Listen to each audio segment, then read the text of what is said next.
تعالیٰ کا بڑا کرم اور بڑا احسان ہوا ہے کہ اس نے ہم سب کو دوبارہ اپنے اس علمی مرکز میں جمع کر دیا اور اپنے کام میں لگ گئے ہیں۔ یہ جو رمضان اور شعبان میں چھٹیاں ہوتی ہیں، ان چھٹیوں کا بہت بڑا طلباء کو نقصان ہوتا ہے۔ عام طور پر پڑھنے پڑھانے کے ماحول سے نکل جاتے ہیں اور بسا اوقات گناہوں میں پڑ جاتے ہیں، جس کی وجہ سے پھر اگلے سال مدرسے میں آنے کے لیے جی نہیں چاہتا اور علم سے محروم ہو جاتا ہے۔ ایک بڑی تعداد ایسی ہوتی ہے طلباء کی کہ ہر سال عید کے بعد جب داخلے کھلتے ہیں 2 ماہ کی مسلسل چھٹیوں اور ماحول کے بدلنے کی وجہ سے پڑھنے پڑھانے کے ماحول سے نکل جاتے ہیں۔ تو اللہ تبارک تعالیٰ کا شکر ہے، اس نے ہمیں ضائع ہونے سے بچا لیا اور دوبارہ اللہ تبارک تعالیٰ اس ماحول کے لیے آیا ہے۔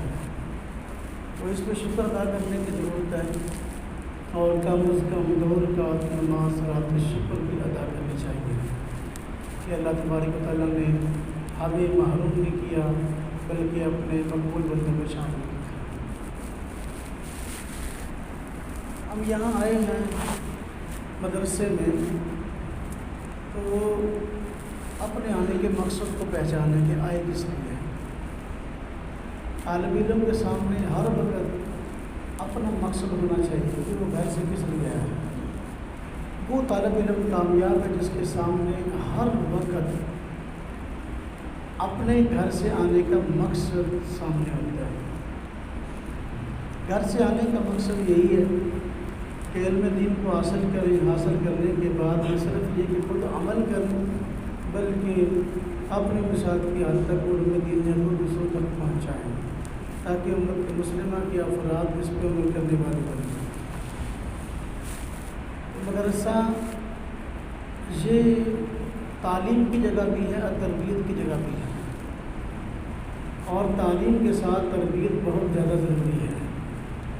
اگر تعلیم کے ساتھ تربیت نہ ہو تو تعلیم کے وہ نتائج حاصل نہیں ہوتے جو کہ عام طور پر حاصل ہونے چاہیے، اور جو مطلوب اور مقصود ہے وہ حاصل نہیں ہوتے۔ تو میرے بیٹوں، یہاں ہم آئے ہیں تو تعلیم کا بھی اپنا نظام ایسے بنائیں کہ ہمیں بھی اطمینان ہو کہ واقعی ہم صحیح معنوں میں طالب علمی کا حق ادا کر رہے ہیں، اور ہمارے اساتذہ کو بھی ہم پر اس قدر اطمینان ہو اور اعتماد ہو کہ واقعی ہمارے بچے اپنی جگہ پر محنت کر رہے ہیں۔ تو تعلیم کے نظام کو درست بھی کرنا ہے اور تربیت کے نظام کو بھی درست کرنا ہے۔ تعلیم کے نظام کو درست کیسے کرنا ہے کہ جو بچہ جس شعبے سے بھی متعلق ہے، حفظ کے لیے آیا ہے، ردان کے لیے آیا ہے، کتب کے لیے آیا، تو وہ جو سبق اس کو ملتا ہے اس کو خوب توجہ کے ساتھ سنے، پڑھے اور پھر اس کو یاد کرے اور اس میں اپنے آپ کو خوب کھپائے۔ جب تک اپنے آپ کو کھپائے گا نہیں اس وقت تک وہ نتائج حاصل نہیں ہوں گے جو ہم چاہتے ہیں۔ بس اوقات بچے پڑھتے ہیں، کہتے ہیں جی مجھ سے پڑھا نہیں جاتا، کیوں؟ میں جب پڑھتا ہوں تو میرے سر میں درد شروع ہوتا ہے۔ تو میرے بیٹوں، اگر ہم پڑھیں اور پڑھتے ہوئے سر میں درد شروع ہو جائے تو یہ سمجھیں کہ باقی ہم نے پڑھائی پہ زور لگایا ہے اور سر میں درد ہونا چاہیے۔ اگر ہم محنت کر رہے ہیں، پڑھ رہے ہیں، ہمارے دل و دماغ پر اس کا کوئی بوجھ نہیں پڑ رہا، معلوم ہے کہ ہم حق ادا نہیں کر رہے، ہم اس طرح محنت نہیں کر رہے جس طرح کرنی چاہیے۔ اگر آپ اس قدر شدید محنت کے ساتھ پڑھتے ہیں، سبق یاد کرتے ہیں کہ آپ کے سر میں درد شروع ہو گیا، تو اس پہ اللہ کا شکر ادا کرے کہ میں نے اپنی توانائی، میں نے اپنی صلاحیت کو کما کو باقی اپنی تعلیم پہ لگایا ہے جس کی وجہ سے میرے سر میں درد شروع ہو۔ تو یہ خوش ہونے کی بات ہے، یہ پریشان ہونے کی بات نہیں ہے۔ اپنے آپ کو کھپائیں، اپنا پورا زور لگائیں۔ اس طرح کہ اب طالب علمی ہے، تعلیم کے دوران استاد سبق پڑھا رہے ہیں، توجہ کے ساتھ استاد کے سبق کو سنیں، اور جو بچہ توجہ کے ساتھ اپنے استاد کے سبق کو سنتا ہے عام طور پر سنتے ہی اس کو تقریباً یاد ہو جاتا ہے، اور جو بچہ توجہ سے سبق کو نہیں سنتا عام طور پر اس کو یاد نہیں ہوتا۔ ہم جو کہتے ہیں نا میں یاد نہیں ہوتا، اس کی بڑی وجہ توجہ کا نہ ہونا ہے اور فکر کا نہ ہونا ہے۔ اگر توجہ کے ساتھ استاد کے سبق کو سنیں گے تقریباً 80% سبق تو استاد کے پڑھانے سے یاد ہو جاتا ہے، باقی جو 20% ہے یہ پھر تکرار کے ساتھ یاد ہوگا۔ تکرار کا مطلب کیا ہے؟ تکرار کا مطلب یہ ہے کہ آپ کا جو ساتھی ہے کلاس میں، اس ساتھی کے ساتھ آپ اپنے سبق کا مذاکرہ کریں، آپ سبق کو اس طریقے سے اپنے ساتھی کو سمجھائیں کہ جس طرح کے استاد نے آپ کو سمجھایا ہے، اور آپ کا ساتھی اس کو بڑی توجہ کے ساتھ سنیں۔ پھر دوسرا ساتھی جو ہے اس سبق کو آپ کو اس طرح سمجھائے جس طرح کے استاد سمجھاتا ہے، اسے کہتے ہیں مذاکرہ۔ ایسا مذاکرہ، اسے مذاکرہ نہیں کہتے کہ جو کلاس میں ایک قابل بچہ ہے تو وہ تو دوسروں کو سبق سمجھا رہا ہے، باقی بٹے سارا لا رہے ہیں، سما کر رہے ہیں، تو بس اب اس نے ایک نے جو ہے نا وہ سبق سمجھا دیا یا سنا دیا، تو لیکن جو باقیوں نے یہ زحمت گوارا نہ کی۔ تو جو لوگ طالب علمی کے دوران تکرار کی مذاکرے کی عادت نہیں ڈالتے عموماً ان کو پھر اپنے مقاصد میں کامیابی نہیں ہوتی، دینی علوم میں وسعت اور گہرائی حاصل نہیں ہوتی۔ اور یہ تکرار اور مطالعہ سبق کو یاد کرنے کا ایک ایسا مؤثر ذریعہ ہے کہ دنیا کی سب سے بڑی بڑی جو ٹاپ کلاس یونیورسٹیاں ہیں انہوں نے بھی مجبور ہو کر اپنے طلباء کو یہ کام شروع کروایا ہے۔ کیلیفورنیا یونیورسٹی ہے، آکسفورڈ یونیورسٹی، یہ دنیا کی جو ہے نا بڑی یونیورسٹیاں ہیں جو دینی علوم کے لیے جو ہے نا مشہور ہیں۔ ان لوگوں نے ہمارے مدارس کا وزٹ کیا کر، اور پہلے ان کے یہاں یہ بات زیر بحث آئی کہ ہمارے بچے ہم سبق پڑھاتے ہیں، ان کو جس طرح سبق یاد ہونا چاہیے اس طرح یاد نہیں ہوتا، لیکن مدارس کے اندر جو بچے پڑھتے ہیں تو وہ بہت جلدی سبق کو یاد کر لیتے ہیں عموماً۔ اس کی وجہ کیا ہے؟ انہوں نے ٹیمیں تشکیل دیا کر انہوں نے مدارس کو دیکھا کہ مدارس کے اندر نظام کیا ہے، مدارس کے بچے سبق یاد کس طرح کرتے ہیں۔ تو مدارس میں آ کر دیکھا کہ بچے جو ہے نا 2-3 آپس میں لگے ہوئے ہیں اور جو ہے نا ایک سب کے سبق سمجھا رہے ہیں زور لگا کے۔ اب انہوں نے یہی نتیجہ نکالا کہ یہی وجہ ہے کہ ان کی کامیابی کی اور یہی وجہ ہے ہماری ناکامی کی کہ ہمارے کالج یونیورسٹی کے اندر یہ نظام نہیں ہے، اس وجہ سے ہمارے بچوں کو سبق اس طریقے سے یاد نہیں ہوتا۔ لیکن تکرار اور مطالعہ ان لوگوں نے شروع کروایا ہماری طرف دیکھ کر، ہم سے متاثر ہو کر۔ اب ایک نعمت ایسی ہے جو اللہ تبارک تعالیٰ نے ہمیں دی ہے، اور وہ طریقہ ہے سبق کو بہترین یاد کرنے کا، ہم اس کو چھوڑ دیں اور غیر اس کو اپنائیں، وہی بڑے افسوس کی بات ہے۔ تو میرے بیٹے جو شعبہ کتب میں ہیں وہ ضرور اس بات کا خیال رکھیں کہ تکرار ضرور کریں، تکرار کے بغیر سبق یاد نہیں ہوگا۔ اور اس سے پہلے مطالعہ ضروری ہے۔ مطالعہ کیسے کہتے ہیں؟ مطالعہ کا مقصد ہے کہ جو سبق آپ نے صبح کو پڑھنا ہے استاد سے، جو سبق آپ نے صبح کو استاد سے آگے پڑھنا ہے تو اس سبق کو کچھ نہ کچھ دیکھ کر جائیں۔ یعنی پتہ ہے استاد نے سبق کو یہاں سبق پڑھانا ہے، اس کا پہلے اس کی عبارت دیکھیں، عبارت پڑھ کر دیکھیں، صحیح عبارت پڑھنی آتی ہے، کچھ نہ کچھ اس کا ترجمہ اور مفہوم سمجھنے کی کوشش کریں۔ اب کچھ بات آپ کو سمجھ میں آئے گی اور کچھ نہیں آئے گی۔ مطالعے کا فائدہ یہ ہو جائے گا کہ آدھی بات سمجھ میں آ گئی، آدھی نہیں آئی، لیکن جب سبق کو استاد سے سمجھیں گے، جو آدھی بات سمجھ میں نہیں آئی تھی تو وہ سمجھ میں آ جائے گی، اور پھر اچھے طریقے سے اس سبق کو یاد کرنا آسان ہو جائے گا۔ تو مطالعہ اگلے سبق کا ہوتا ہے، تکرار جو سبق آج پڑھا ہے اس کا ہوتا ہے۔ جو بچہ طالب علمی میں مطالعہ اور تکرار کی عادت ڈال لیتا ہے تو اس کو اچھے طریقے سے سبق یاد کرنا آسان ہو جاتا ہے، اور جو تکرار کروانا جانتا ہے تو وہ بچہ، وہ طالب علم مستقبل کا بہترین خطیب ہے اور بہترین استاد اور مدرس ہے۔ جو تکرار اور مطالعہ کا خیال نہیں کرتا تو وہ نہ مستقبل میں خطیب بن سکتا ہے اور نہ مستقبل کے اندر بہترین مدرس بن سکتا ہے۔ اگر اس کی آواز بھی کچھ جشیلی ہو تو بس کو نعروں واروں کے اندر ہو سکتا ہے کہ لوگ اس کو واہ سبحان اللہ ماشاء اللہ کہہ دیں، لیکن اس کے اندر علم کی گہرائی اور پختگی کوئی پیدا نہیں ہوگی۔ تو میرے بیٹوں، اگر ہم چاہتے ہیں جس مقصد کے لیے آئے ہیں اور اس مقصد کو اچھے طریقے سے حاصل کر لیں، اس مقصد میں کامیاب ہو جائے، تو اس کے لیے بنیادی چیز جو ہے اپنے تعلیمی نظم و نسق کو بہتر کرنا ہے۔ اور اس کے لیے چند ایک چیزیں میں نے بات کی ہیں، استاد کے سبق کو غور سے سنیں اور پھر رات کو پہلے اس کا مطالعہ کر کے آئیں۔ جو سبق آج ہوا ہے آج اس کا تکرار کریں، اور تکرار کے بغیر سبق یاد نہیں ہوگا، چونکہ تکرار اور مطالعہ سبق کے لیے بنیادی سیڑھی ہے تعلیم کے لیے، اور اس میں وصول کو گہرائی حاصل کرنے کے لیے، اس لیے اس کے لیے وقت بھی ضروری ہے۔ اب اگر تکرار و مطالعے کا وقت بھی ہمارے پاس نہ ہوگا تو پھر تکرار و مطالعہ کیسے کر سکیں گے؟ آپ کو پتہ گرمیاں ہیں، راتیں بھی چھوٹی ہیں، لیکن مغرب کا عشاء وقت اتنا تھوڑا ہوتا ہے کہ اس تھوڑے وقت کے اندر ہم تکرار اور مطالعہ نہیں کر سکتے، جس کی وجہ سے پھر سبق کے جو ہے وہ سنانے میں مشکلات ہوتی ہیں اور اگلے سبق کے سننے میں مشکلات ہوتی ہیں۔ اس کے لیے وقتی طور پر رات کی نزاکت کو سامنے رکھتے ہوئے اور سبق کی حساسیت کو سامنے رکھتے ہوئے یہ طے ہوا ہے کہ عشاء کے بعد کچھ دیر جو ہے وہ تکرار کیا جائے، اور آپ حضرات کتب والے عشاء کے بعد تکرار کریں۔ میں نے یہ بات نوٹ کی ہے کہ کتب والے حضرات اکثر ایسے ہیں جو سبق سے زیادہ عشاء کے بعد موبائل کی فکر کرتے ہیں۔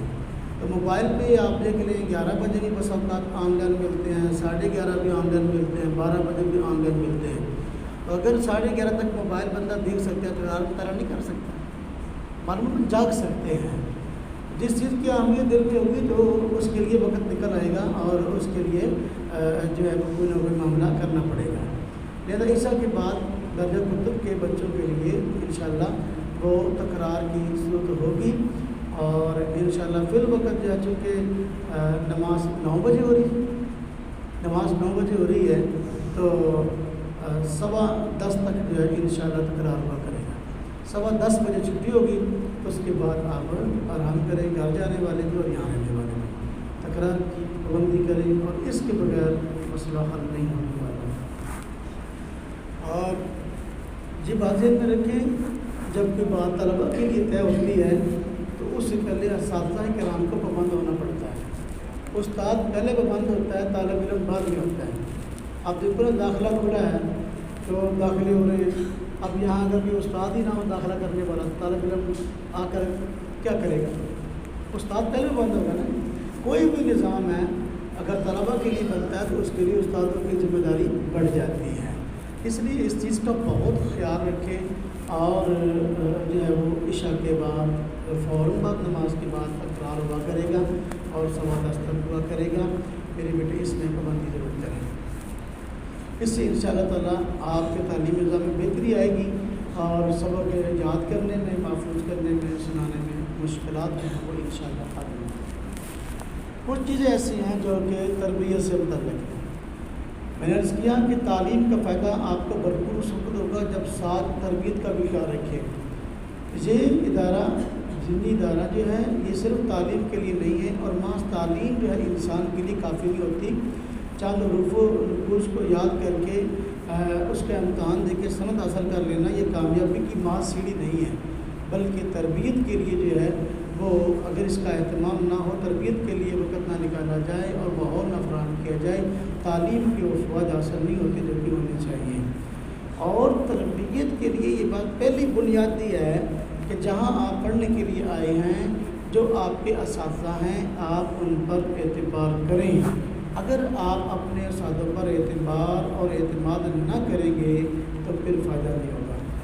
میرے بیٹو، جن لوگوں پر ہم پر اعتماد ہے اور وہ سمجھتے ہیں درنہ طور پر کہ ہم واقعی ان کے خیر خواہ ہیں اور جو بات کہیں گے تو وہ انہی کے نفع کی ہوگی، اگر وہ یہ بات سمجھتے ہیں تو پھر جو بات کہی جائے اس پر عمل کیا جائے۔ سمجھ میں آئے تابی، نہ سمجھ میں آئے تابی۔ یہ طالب علمی کی جو عمر ہوتی ہے، بچپن کی جو عمر ہوتی ہے، چڑھتی جوانی کی جو عمر ہوتی ہے، اس میں بسا اوقات کچھ باتیں ایسی ہوتی ہیں جو بسا اوقات استاد کی سمجھ میں نہیں آتی، پر بندہ دل میں ان کو برا خیال کرتا ہے کہ ایسا کیوں کہا، ایسا کیوں کیا، یا ایسا کیوں ہو رہا ہے۔ لیکن اگر آپ کو اپنے استادوں پر اعتماد ہے تو پھر آپ حضرات کو انشاءاللہ تعالیٰ مستقبل میں اس کا نفع ہی ہوگا، اس کا نقصان نہیں ہوگا۔ میں عموماً یہ بات کہا کرتا ہوں کہ میں اپنی بات اپنے آپ کو سامنے پہلے پیش کرتا ہوں کہ آپ کو جس بات کا، جس کام کے کرنے کا کہا جاتا ہے، جو ماحول فراہم کیا جاتا ہے، اس کی وجہ سے اگر آپ کا دنیا میں کوئی نقصان ہو جائے تو میں اس کا بھی ذمہ دار ہوں، اگر آخرت میں کوئی نقصان ہو جائے میں اس کا بھی جواب دوں۔ انشاءاللہ تعالیٰ تعلیمی لحاظ سے، تربیتی لحاظ سے جو بات کہی جاتی ہے اس پہ عمل کریں گے، دنیا میں بھی انشاءاللہ تعالیٰ نفع ہوگا اور آخرت میں بھی نفع تو ہے ہی ہے انشاءاللہ تعالیٰ۔ اس کے لیے چند بنیادی چیزیں ہیں جو تربیت سے تعلق رکھتی ہیں۔ پہلی چیز یہ ہے کہ ہمارا لباس ٹھیک ہو، پتہ چلے اپنی شکل و صورت ایسی ہو، پتہ چلے دوسرے لوگ دیکھ کر کہیں کہ باقی یہ بچہ جو ہے کسی مدرسے میں پڑھتا ہے اور یہ باقی جو ہے اس کی شکل و صورت ایسی ہے کہ صلحاء والی ہے، نیک لوگوں والی ہے۔ اس کو دیکھ کے نیک لوگ یاد آئیں، اس کو دیکھ کے اللہ یاد آئے کہ بھائی اللہ والا، جو طالب علم ہوتا ہے وہ اللہ والا ہوتا ہے، تو اس کو دیکھ کے اللہ یاد آتا ہے۔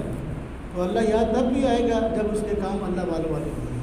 اپنی شکل و صورت، اپنے کپڑا، اپنی ٹوپی، اپنا معاملات یہ اس طرح کریں جس طرح کے ایک صالح نیک بندے کے ہوتے ہیں۔ جس طرح کہ میں سر سے شروع ہوتا ہوں، اب سر میں ٹوپی ایسی استعمال کریں جیسی ٹوپی عموماً جو ہے وہ طالب علموں کی ہوتی ہے۔ کوئی ایسی ٹوپی استعمال نہ کرے جو کہ طلباء کی شان نہیں ہے۔ ہاں جی، جس طرح کہ وہ دنیا دار ٹوپیاں لیتے ہیں، ہاں جی، وہ گتوں والی۔ بعض حضرات کو میں دیکھتا ہوں مدرسے میں ہوتے ہیں تو یہ ٹوپی لیتے ہیں، مدرسے سے باہر نکلتے ہیں تو یہ لیتے ہیں۔ تو معلوم ہے کہ ہم سمجھتے ہیں کہ ہم مدرسے کے اندر جو ہے نا جو شکل و صورت اپنائے ہوئے ہیں وہ ہماری شان نہیں ہے، تو باہر نکل کر ہم اس شکل و صورت کو جو ہے نا بگاڑنا چاہتے ہیں۔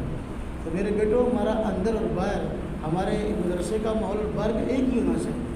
جو ٹوپی یہاں مدرسے میں ہے وہی ٹوپی وہاں بازار میں بھی، گھر میں وہی ہونی چاہیے، تاکہ آپ لوگوں اس کو دیکھ کر دوسرے لوگ متاثر ہو کے واقعی جو ہے کہ کسی مدرسے میں پڑھتا ہے، وہاں کوئی نظام ہے، باقی کو بات سمجھائی جاتی ہے اور واقعی جو ہے وہ جو ہے کوئی نہ کوئی یہاں ڈسپلن موجود ہے، تربیت ہوتی ہے۔ اس لیے اس چیز کا بہت خیال رکھیں۔ اور اپنے سر کے بال جو ہیں، اپنے سر کے بالوں کا بڑا خیال کریں۔ سر کے بال کسی بچے کے انگریزی طرز پہ نہیں ہونے چاہیے۔ انگریزی طرز کے تو کہتے ہیں کہ بال کہیں سے بڑے ہوں اور کہیں سے چھوٹے ہوں، یہ کیا ہے؟ انگریزی بال ہے، اور یہ صلحاء کی علامت نہیں ہے۔ بال آپ حضرات اپنے منڈوا کے رکھیں یا کٹوا کے رکھیں، یا تو ٹینڈ کروا کے رکھیں یا چھوٹے کروا کے رکھیں۔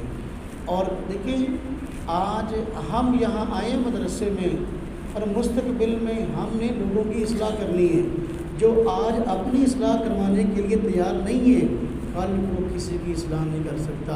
جو خود آج بدلنے کے لیے تیار نہیں ہے، کل کو کسی کو نہیں بدل سکتا۔ میرے بیٹو، آج اگر اپنے سوچ اور فکر کو درست کر لو گے نا تو انشاءاللہ تعالیٰ آگے لوگوں کی اصلاح کر سکو گے۔ اپنے سر کے بال کٹواؤ تو ہر طرف سے ایک جیسے ہونے چاہیے، کہیں سے بڑے اور کہیں سے چھوٹے نہیں ہیں۔ دیکھو میں نے بال کٹوائے، یہ دیکھو۔ اب اس میں آپ مجھے بتائیں کہاں سے بڑے ہیں اور کہاں سے چھوٹے ہیں؟ ہاں جی۔ اور طالب علمی سے جب سے میں نے شعبہ کتب شروع کیا تو میرا یہی رویہ ہے، میں بالوں کو بڑا نہیں ہونے دیتا۔ سمجھائی بات؟ سیدنا علی المرتضیٰ رضی اللہ تعالیٰ عنہ سے روایت ہے کہ تم کا عمل بھی فرماتے ہیں، مجھے جب سے پتہ چلا کہ بندہ غسل واجب ہو جائے تو غسل کرے، تو ایک بال پر اگر کوئی جگہ خشک رہ جائے تو غسل نہیں ہوتا، اس وقت سے میں اپنے سر کے بالوں کا دشمن ہو گیا۔ سیدنا علی المرتضیٰ رضی اللہ تعالیٰ عنہ ٹینڈ کرا کے رکھتے تھے، ہر وقت کیسے رکھتے تھے؟ ٹینڈ کروا۔ تو لہٰذا طالب علمی میں بعض چیزیں ایسی ہوتی ہیں جو بندے کے خلاف تدبیر ہوتی ہیں، لیکن استاد کی جو مان کر چلتا ہے نا، استاد کو نظر آ رہا ہوتا ہے کہ یہ میری ماننے والا ہے، استاد کی دعائیں بھی اس کے ساتھ ہوتی ہیں اور وہ کامیاب جلدی ہوتا ہے، اور اللہ پاک اس کو مقبولیت بھی عطا فرماتے ہیں۔ اور جو بندہ لکتا چھپتا رہتا ہے کہ بھئی استاد نے کہا تھا بال کٹوانے کو، لیکن جب تک مجھے خاص طور پہ وہ کان پکڑا کہ 5 7 چھتر نہیں ماریں گے تو میں بال نہیں کٹواؤں گا. یعنی مطلب یہ کہہ تو دیا ہوں میں سب کو، لیکن اب جو ہے وہ یعنی کٹ ایسے کروائی ہوئی ہے. پتہ چلے وہ شریف آدمی ہے تو ٹوپی کے نیچے سارے بال ہیں بڑے بڑے اتنا، یہاں سے جو ہے نا بالکل مشین کروائی ہوئی ہے. استاد کے بہت نیک بندہ ہے. ہاں جی، اب وہ اس طرح وہ سمجھتے ہیں کہ شاید استاد کو پتہ نہیں ہے. میرے بیٹو اگر آپ اس طرح کا رویہ رکھتے ہو تو میں بھی تو آپ کا استاد ہوں نا. کیا خیال ہے؟ مجھے نہیں پتا ہوگا کہ آپ لوگ کیا کرتے ہیں. میں بسا اوقات دیکھ لیتا ہوں، لیکن تشبوش اختیار کرتا ہوں کہ چلو میں دیکھتا ہوں یہ کب تک اس طرح کرتا ہے. تو یہ علم، یہ پتہ نہیں، یہ مقصد نہیں کہ مجھے اس چیز کا علم نہیں ہے. اپنے بالوں کو صحیح کر لیں، اپنے بالوں کو کٹوائیں.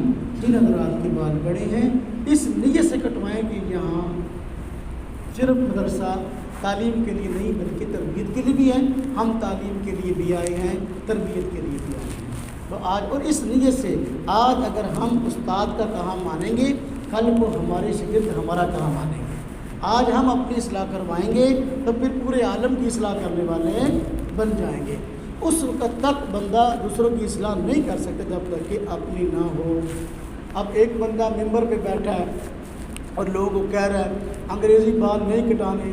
ہاں جی، نہیں خود کٹا کے بیٹھا ہے ممبر پہ. اب اس کا کیا فائدہ ہوگا؟ میں نے آپ حضرات کو بیان کرنا تھا تو میں نے پہلے جو ہے کل کے پرسوں جب میں گیا ہوں میں جنم مشین بھروائی ہے، اس کے بعد میں نے کہا بیان اس کی بات کروں. میرے بال کٹوانے والے تھے، اگرچہ میں اس میں سستی نہیں کرتا لیکن پھر بھی میں نے بال کٹوائے. میں نے کہا اس کے بعد جو ہے نا مشین بھروائی، میں نے کہا اس کے بعد میں بچوں کو کہوں گا. کیوں؟ جب ایک بندہ بات کرنے والا دوسروں کو واعظ کرتا ہے نا، اگر خود اس کا اس پر عمل ہو تو اثر زیادہ ہوتا ہے، اگر خود اس کا اس پہ عمل نہ ہو تو اثر نہیں ہوتا. حضرت مولانا اشرف علی تھانوی صاحب رحمۃ اللہ علیہ کے پاس ایک بندہ آیا اپنے ایک بچے کو لے کر، تو کہا حضرت جی یہ میرا بیٹا جو ہے یہ گڑ بہت کھاتا ہے. اس زمانے میں یہ چاکلیٹ اور ٹافیاں اور یہ چیزیں نہیں ہوتی تھیں، گڑ بہت بڑی سوغات ہوتی تھی. تو جس کا یعنی کوئی اچھی چیز کھانے کو جی چاہتا تھا وہ گڑ کھاتا تھا. تو بچہ گڑ بہت کھاتا تھا. جس طرح آج کل بچے ٹافیاں چاکلیٹ بہت کھاتے ہیں، روٹی کھلاؤ تو ایک بھی نہیں کھائی جاتی، ٹافیاں 100 بھی کھلا دو ابھی کھا جائے گا. تو یہ صورتحال. اب وہ تھانوی رحمۃ اللہ علیہ اس کو لے کر آئے، کہا کہ حضرت اس کو کچھ سمجھائیں، یہ گڑ بہت کھاتا ہے. تو حضرت نے فرمایا اس کو کل کو لے کے آنا، تو کل کو بات کرو. اس نے کہا ٹھیک ہے. تو اگلے دن لے آیا. حضرت تھانوی رحمۃ اللہ علیہ بیٹھے تھے تو وہ بچہ آیا کہ آپ نے فرمایا بیٹا گڑ نہ کھایا کرو، زیادہ گڑ کھانا یہ صحت کے لیے اچھا نہیں ہے اور یہ اچھے لوگوں کی علامت نہیں ہے. آپ نے اتنی بات کہی گڑ نہ کھایا کرو.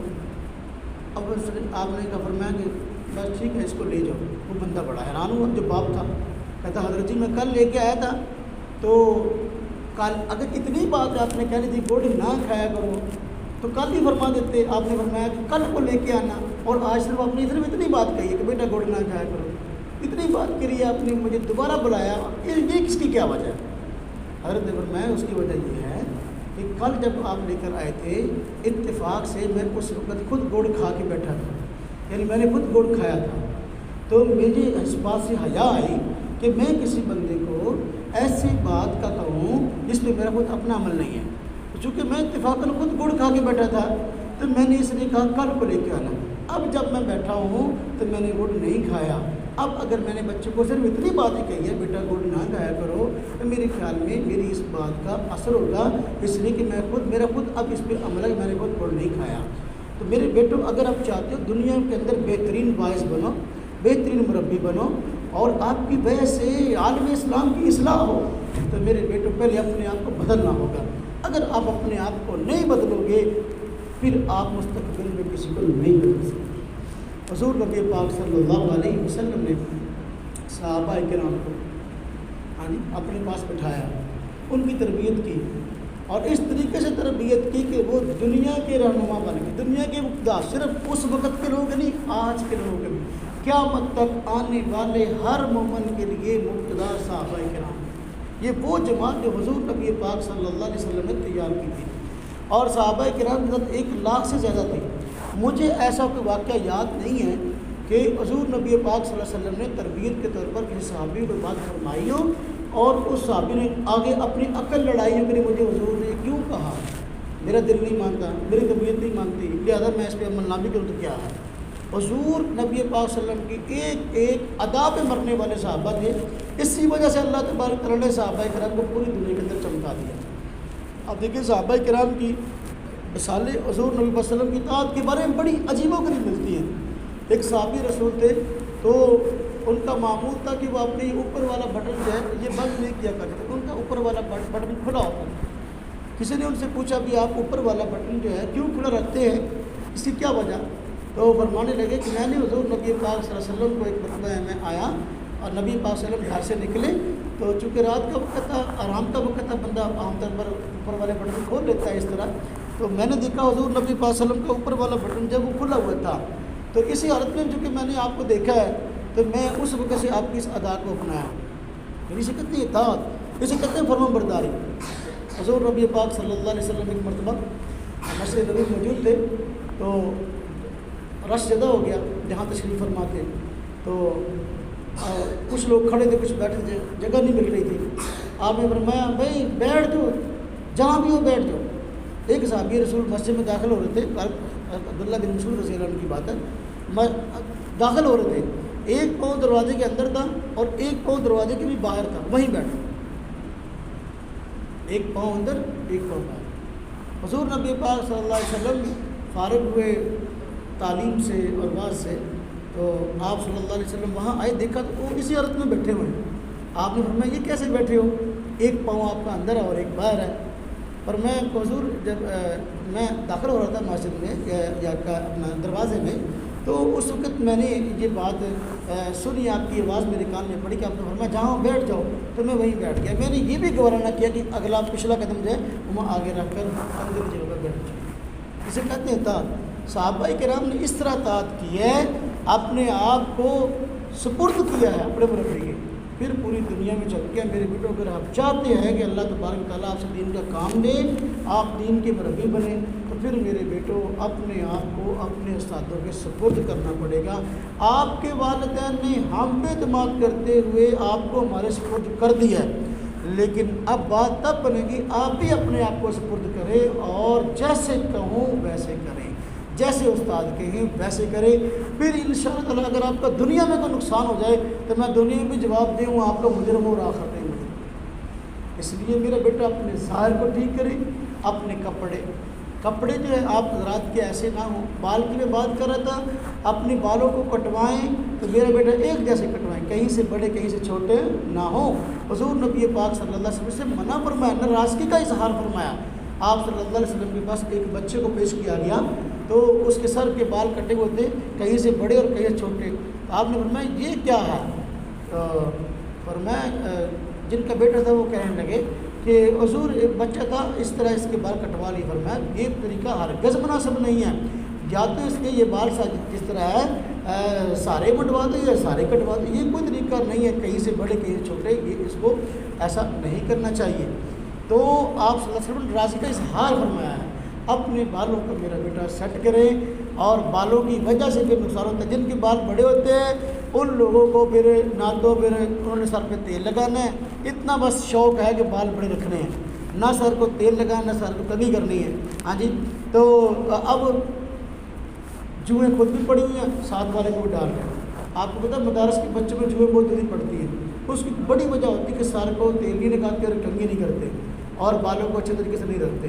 اس کا فی الحال حال یہ ہے کہ اپنے بالوں کو کٹوائیں، اور یہ ایک پورے سے بڑے بال عام طور پر کسی کے نہ ہوں۔ جو بڑے بچے ہیں جنہوں نے زلفیں رکھی ہیں، تو اگر ان کو امانتاً دیانتاً اس بات کا پتہ ہے کہ بھئی ہم زلفیں رکھیں گے اور سنت کے مطابق رکھیں گے، اس میں کسی قسم کے فیشن کو دخل نہیں ہے، اور وہ بالوں کی حفاظت بھی کر سکتے ہیں، کنگھی بھی کر سکتے ہیں، تیل بھی لگا سکتے ہیں اور سنت کے مطابق رکھ سکتے ہیں، تو بڑے بچے جو ہے جو اپنا کہہ لیں کہ 16-17 سال سے بڑی عمر کے ہے، وہ اگر کتابوں والے رکھنا چاہیں تو ان کو اجازت ہے، لیکن ان کے بعد سنت کے مطابق ہونا چاہیے۔ سمجھتے ہیں سنت کیا زلفوں کے بارے میں؟ آپ نے صرف یہ سب رکھا ہے کہ زلفیں رکھنی ہے، لیکن یہ آپ کو نہیں پتا کہ زلفوں کے بال حضور نبی پاک صلی اللہ علیہ وسلم کے کس قدر لمبے ہوتے ہیں۔ عام طور پر حضور نبی پاک صلی اللہ علیہ وسلم کے بال مبارک ایک کان کی لو کے برابر ہوا کرتے تھے، اس سے نیچے عام طور پر نہیں ہوتے تھے۔ کبھی ایسا ہوتا تھا کہ کان کی لو سے کچھ بڑھ گئے، اور بہت کم ایسا ہوتا تھا بھی کندھے پر آ گئے۔ وہ کبھی جہادی مصروفیت بہت زیادہ اور آپ کے مشاغل بہت زیادہ بال آگے بڑھ جاتے تھے۔ تو میں دیکھتا ہوں کہ یہاں بال رکھنے والوں کو زیادہ بال اس طرح، یہ نہ ہو کہ ہمیں پہچاننا مشکل ہو جائے کہ یہ مرد ہے کہ عورت ہے۔ اس لیے زلفیں کسی نے رکھنی ہے تو عام طور پر درج ہے کہ زلفیں کان کی لو کے برابر ہوں اور بالوں میں کنگھی ہوا اور صاف ستھرا سسٹم ہو، جوئیں پڑی ہوئی نہ ہو۔ تو بڑے بچوں کو زلفیں رکھنے کی اجازت ہے، لیکن ایک میں نے یہ چیز وہ باتیں بتائی ہیں جن کی زلفیں اس سے بڑی ہیں وہ اپنی زلفیں کٹوائیں۔ بات سمجھ میں آئی کہ نہیں آئی؟ اچھا، کپڑے اپنے ایسے ہوں کہ وہ سلحا والا لباس ہو، اس طرح کی کڑھائیوں والے کپڑے یا اس طرح کی رنگ شوق والے کپڑے کہ جو عام طور پر سلحا نیک لوگ نہیں پہنتے اور دوسرا بندہ جو ہے اس کو دیکھ کر ذرا عجیب خیال کرتا ہے، تو اس طرح کے کپڑے میرا بیٹا نہ پہنے، سادہ کپڑے سلوایا کریں۔ کسی بندے کو بہت ہی مجبوری ہے، وہ سمجھتا ہے کہ بھئی میں تو رہوں گا نہیں، اب میرا جو ہے نا وہ اب میں کیا کہوں، پیشاب بند ہو جائے گا اگر میں نے کپڑوں پر کڑھائی نہ کروائی تو یہاں چھوٹی چھوٹی ہلکی سی کڑھائی ہے، اسی رنگ کی اس رنگ کا کپڑا ہے، ہلکا والے تک کچھ نہ کچھ اس کی گنجائش ہے، مگر نہ یہ سلحا والا لباس نہیں ہے۔ تو باقی یہ جو لمبی چوڑی کڑھائی ہے نا اس طرح، یہ یہاں اور یہاں اور یہاں پیچھے بھی، یہ عورتوں والا چکر ہے، یا وہ جو عورتوں اور مردوں کے درمیان تیسری مخلوق ہے ان کا معاملہ ہے، یہ سلحا کا لباس نہیں ہے میرے بیٹا، اس چیز کا بہت خیال ہے۔ بات سمجھ میں آئی کہ نہیں آئی؟ ہاں جی، تو اپنے لباس میں دوسروں کی نقل نہ کیا کریں، ٹوپیوں میں دوسروں کی نقل نہ کیا کریں۔ دیکھیں آپ لوگ یہاں بیٹھے ہیں تو ہر ایک کے پاس گھر میں پیسوں کی اتنی گنجائش نہیں ہے جو دوسرے کے گھر میں ہے۔ اب جس کو اللہ پاک نے مالی وسعت دی ہے تو وہ اچھی ٹوپی خرید لے، کوئی حرج نہیں ہے، لیکن جس کو اب نہیں مالی وسعت، اگر اب وہ جو ہے وہ اپنا اللہ آپ کا بھلا کرے، کوشش کرے کہ میں جیسی ٹوپی اس لیے میں نے ویسے ہی لینی ہے، اب وہ کیسے لے گا جب گنجائش نہیں ہے؟ یا تو والدین کو تنگ کرے گا، یا کسی مدرسے میں کسی نہ کسی کی چوری کرے گا، پیسے چوری کرے گا، ہاں جی، تو پھر لینے کی کوشش کرے۔ بیٹو ایسا نہ کرو، جو آپ کو میسر ہے، جیسی ٹوپی میسر ہے ایسی لے لو، دوسروں کی جا بجا نقل نہ کیا کرو۔ اصل میں مولویوں میں بہت ساری عادتیں ایسی ہوتی ہیں جو عورتوں والی ہیں، بہت ساری عادتیں ایسی ہوتی ہیں کہ جو کہ عورتوں والی ہیں۔ عورتوں کا مزاج ہوتا ہے نا بھی، سوٹ ایک نے جس طرح کا لیا دوسری نے بھی اس طرح کا لینا ہے، چادر ایک عورت نے جس طرح کی دوسری نے بھی اس طرح کی لینی ہے، ہاں جی، جوتی جس طرح کی ایک نے لی ہے دوسری نے بھی اس طرح کی لینی ہے۔ یہ عورتوں میں یہ چیزیں ہوتی ہیں، تو یہ چیزیں آہستہ آہستہ موریوں میں آنی شروع ہو گئی ہیں۔ جس طرح کی ٹوپی اس کی ہے اس نے بھی اس طرح کی لینی ہے، جس طرح کا رومال اس کا ہے اس نے بھی اس طرح کا لینا ہے، جس طرح کے کپڑے اس نے سلوائے اس نے بھی، ایک نقل نہ کیا کریں، جیسے کہ آپ کو میسر ہے ایسے کریں۔ تو میرا بیٹا اپنے لباس میں جو ہے نا وہ سلحا والا لباس اختیار کرے، آپ کو دیکھ کر دوسروں کو اللہ یاد آئے۔ اللہ والے لوگ جو ہیں سب میں آئیں گے، اللہ والے لوگ کیسے ہوتے ہیں، طالب علم کیسے ہوتے ہیں۔ تو میرے بیٹوں مدرسے میں ہم آئے ہیں، یہ محض مدرسہ نہیں ہے بلکہ یہ خانقاہ بھی ہے، اور مدرسے کا مقصد بھی تعلیم کے ساتھ تربیت ہوتا ہے اور خانقاہ کا مقصد بھی تعلیم کے ساتھ تربیت ہوتا ہے۔ لہذا اپنی تربیت پر بہت زیادہ توجہ دیں، اپنے آپ کو ہر روز دیکھ لیا کریں، کھڑا ہو بزرگ، پیچھے ہو کان پھٹ جائے، بڑی دیر تک دیکھ رہے تھے۔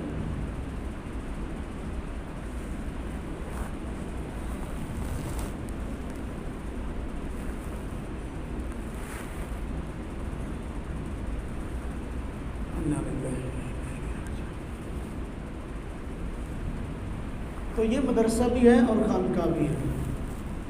خانقاہ اور خانقاہ میں جو ہے نا بندہ اپنے آپ کو سنوارتا ہے، اور خانقاہ میں کوئی بھی بندہ قانون سے بالاتر نہیں ہوتا۔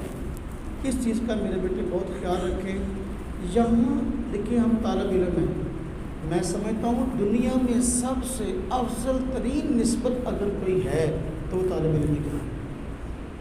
استاد ہونا بھی اتنا بڑا کمال نہیں ہے جتنا بڑا کمال طالب علم ہونا ہے، جتنا بڑا طالب علم۔ حضور نبی پاک صلی اللہ علیہ وسلم کا فرمان ہے خیرکم من تعلم القرآن وعلمہ، تم میں سے بہترین وہ انسان ہے، افضل ترین وہ انسان ہے جو قرآن کو سیکھے اور سکھائے۔ پہلے سیکھنے کی بات کی ہے، سکھانے کی۔